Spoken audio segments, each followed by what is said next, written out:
Osit is a welcome. Thank you so much.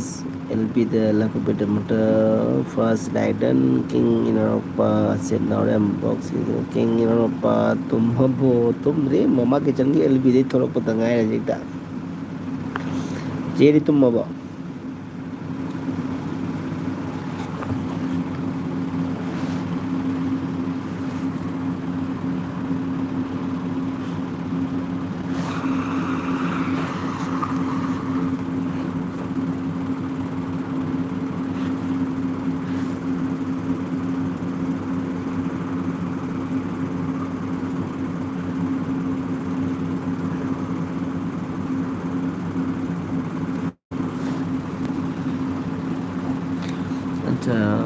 Tumri angang lain pari acha okay.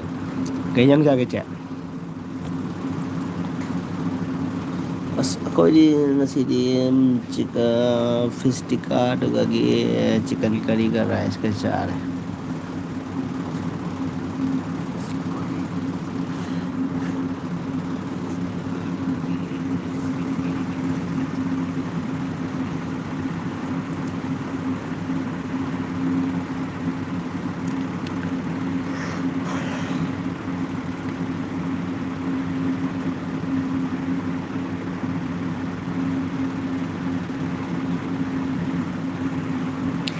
Hello everyone, जो मेरे लिपि में आया है सबको मेरे अरबी किचन किंग सबको धन्यवाद करता हूँ. थैंक यू सो मच सभी को.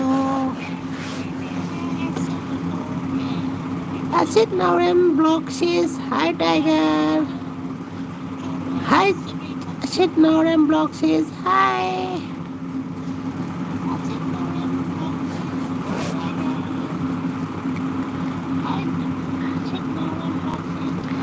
आज मैं सभी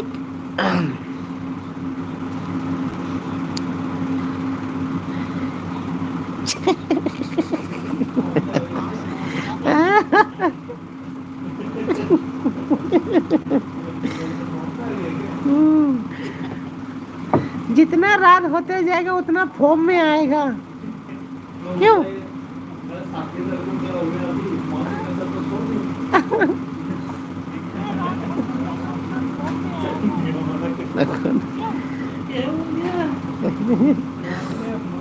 Asit Norem sister na nakon याद रहो कैसम दाव दे दा sister जे asit कैसम दाव दे सुम जिएंगी बको नुपी की मकोन सारा के एलबी से मी लाख बरा है ना जिएंगे है ना.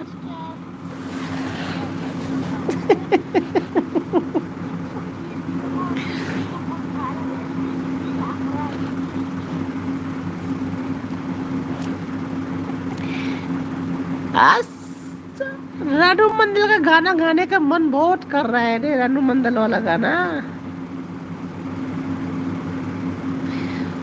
साला आदू साउला आदू कौन याद है वो साउला एदू साउला एदू के कहीं है ना साउला एदू रेबी आज मेरे रेबी आज वेलकम मेरे एलबी में आने के लिए रेबी और एकदम गुस्से के साथ आया हुआ है.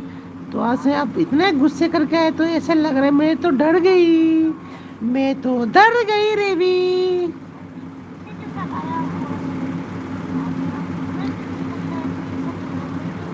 Asit Norem blog system Maruya me. Thank you so much. Yupa like done Revi like oh acha acha okay Mama Kitchen okay. Asit Norem blog Lupi sao haiba maru like hai review.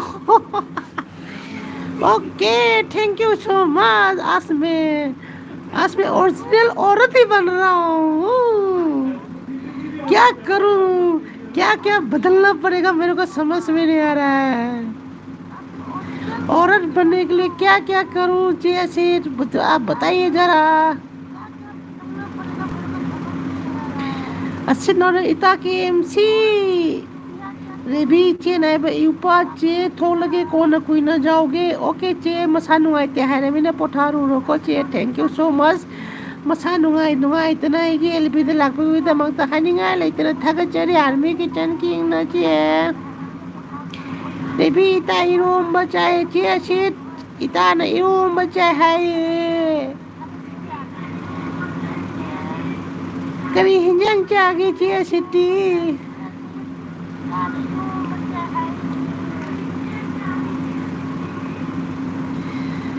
Hentoiba mutum chesa gudre.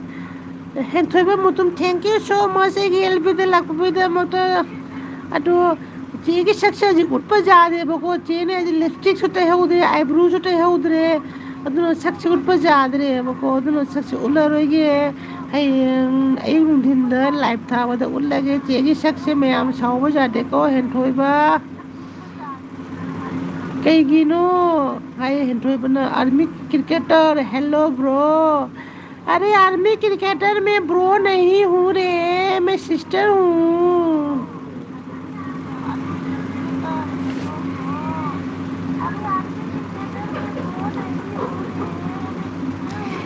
Hentoiba mutum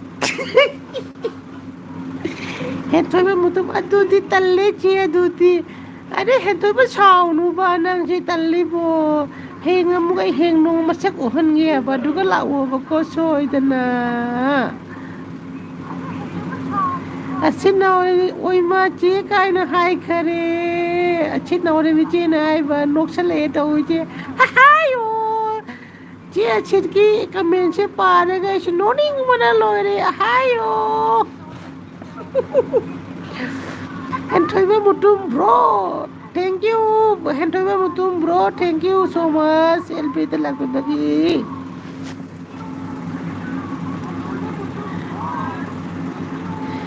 हेंटोइबा मुतुम bro कई लमदगी no आई दी कसार की नहीं bro हेंटोइबा bro एक कसार की नहीं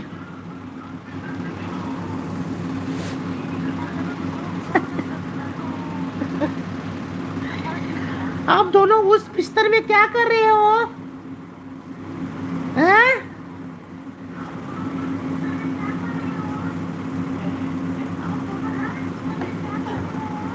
आप दोनों अंदर लाइट बंद करके बिस्तर में क्या कर रहे हो लाइट बंद करके हैं? लाइट जलाऊं क्या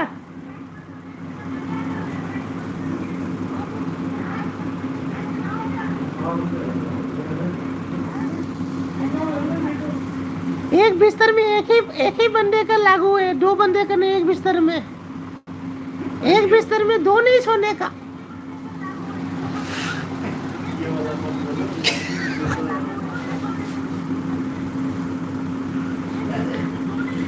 असित और bro where are you army cricketer hi army cricketer bro thank you so much मेरे एलबी में आने के लिए मैं तो अभी फिलहाल कहाँ से बोलूँ मैं अभी इंडिया से हूँ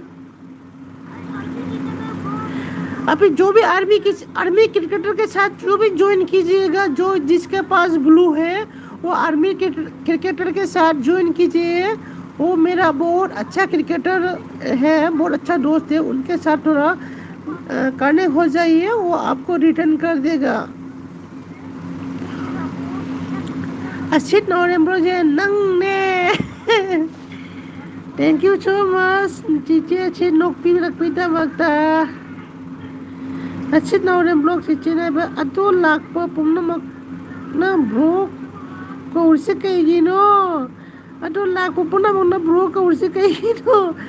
ꯑꯩꯒꯤ ꯃꯈꯣꯟꯁꯦ ꯑꯁꯦꯡꯕꯅꯤꯅ ꯑꯗꯨꯅ ꯃꯌꯥꯝꯅ ꯕ꯭ꯔꯣ ꯃꯥꯜꯂꯝꯒꯅꯤ ꯑꯗꯨꯒꯤꯅꯤ ꯆꯦ꯫ ꯑꯣꯀꯦ ꯀꯤꯡ ꯏꯅꯥꯎꯅꯨꯄꯤ ꯆꯦ ꯑꯁꯤꯠ ꯊꯦꯡꯛ ꯌꯨ ꯁꯣ ꯃꯆ꯫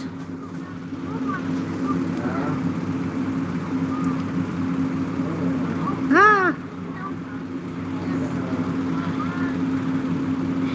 मेरा सोना तू ओ मेरा चांदी तू।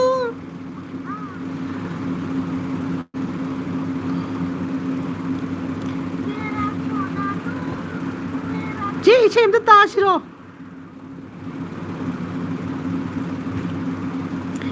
ꯆꯦ ꯏꯁꯩ ꯑꯝꯇ ꯇꯥꯁꯤꯔꯣ? ꯅꯨꯡꯗꯥꯡ ꯇꯨꯝꯃꯝꯗꯥꯏꯁꯤꯗ ꯅꯣꯛꯅꯤꯡꯕ ꯏꯁꯩ ꯑꯃ ꯇꯥꯁꯤꯔꯣ? ꯅꯨꯄꯤꯒꯤ ꯈꯣꯟꯖꯦꯜꯗ꯫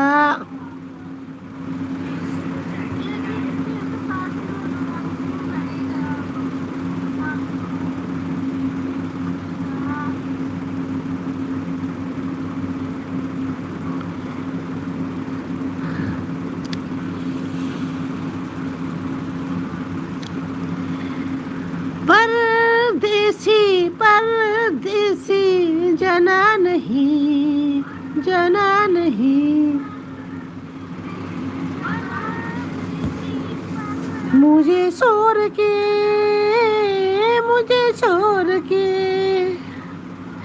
परदेसी मेरे यारा।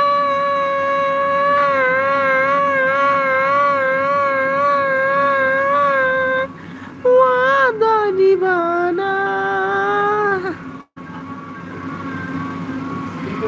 तुझे याद रखना कहीं भूल ही न जाना। परदेसी परदेसी जाना नहीं। Asit Naorem block army cricketer connect done. Army cricketer आपको असित नौरेम ब्लॉक ने आपको सब कर दिया है, आपको डन कर दिया।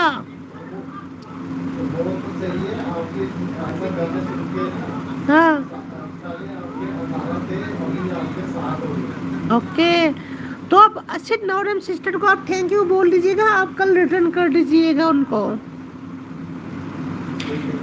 आर्मी क्रिकेटर आप उनको असित नौरेम सिस्टर को कल आप उनको रिटर्न कर दीजिएगा वीडियो देख के। असित नौरेम ब्लॉक सिस्टर होई तासीर लैरांगना लैखोक्तै केंद्रिङै लैरांगना लैखोक्तै केंद्रिङै लैरांगनु फुलक्तौ केंद्रिङै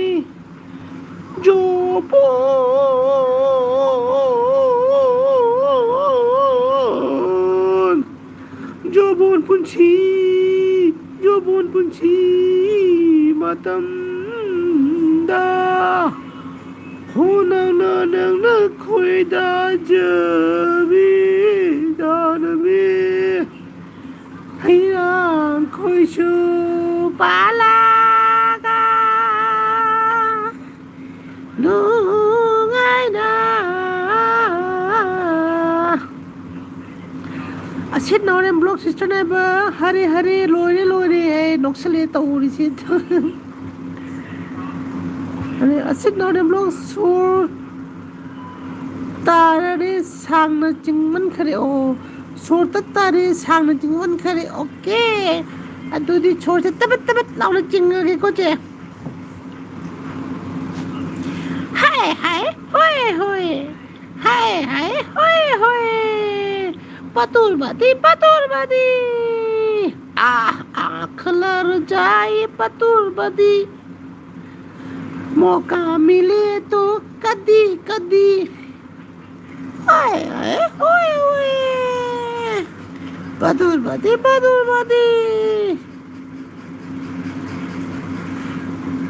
चटखरबा कहीं कनाना चटखरबा चे आर्मी की गटर लइए मासू लाइने लइए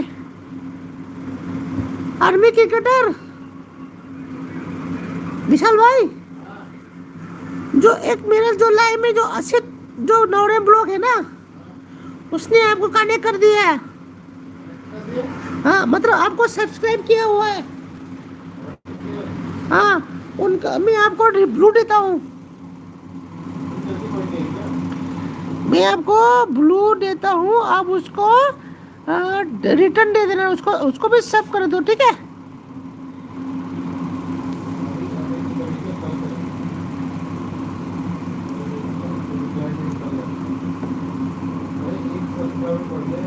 हाँ उसी ने तो किया है ना, वो मेरा दीदी है। हाँ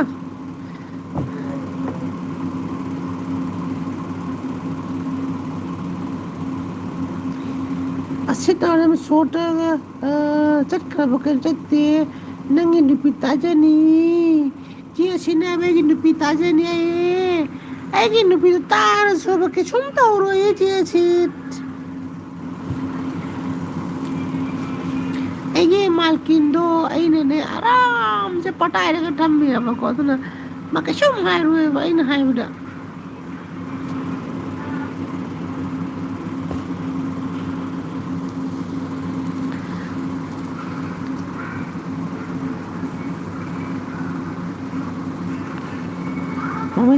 मोमिता चलोगे। अच्छा मोमिता के एलबी था री बचिया जी ओके ऐसो लाके मोमिता के एलबी दंग हाँ इसे सको लाके ओके दुदी मैं ऐसो बाय हो लगे चे चे बाय बाय ऐसो बाय एलबी थमागे एलबी लोशन लगे bye bye army cricketer bye.